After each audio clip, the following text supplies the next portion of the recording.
आज लोकसभेत देशातील नक्षलवाद निर्मूलनावरती चर्चा पार पडत असून खासदार श्रीकांत शिंदेंनी या चर्चेला प्रारंभ केला।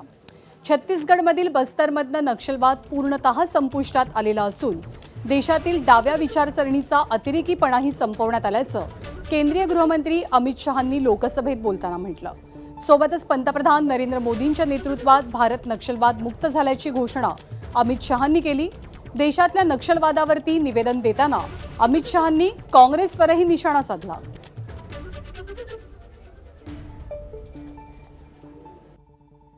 देश की आंतरिक सुरक्षा की सबसे बड़ी समस्या हथियारी माओवादी, मगर कुछ नहीं हुआ।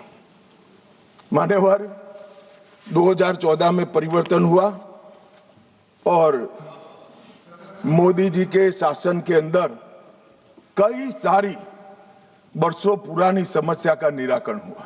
कई सारे बड़े काम जो आजादी के वक्त से इस देश की जनता चाहती थी कि कभी ना कभी हो,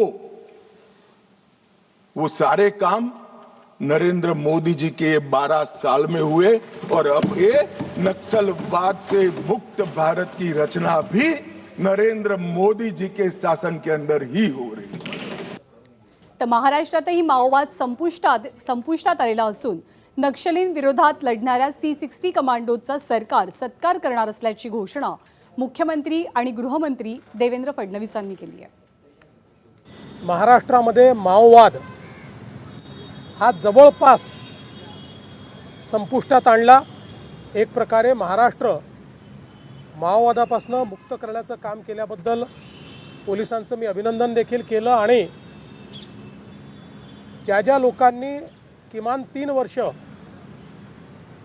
C60 हा जो आपला फोर्स आहे माओवादाच्या विरुद्ध लढणारा त्यामध्ये काम केलेलं आहे त्या सगळ्यांना C60 मेडल हे देण्याचा निर्णय आज या ठिकाणी मी घोषित केला आहे। एबीपी माझा, उघडा डोळे बघा नीट।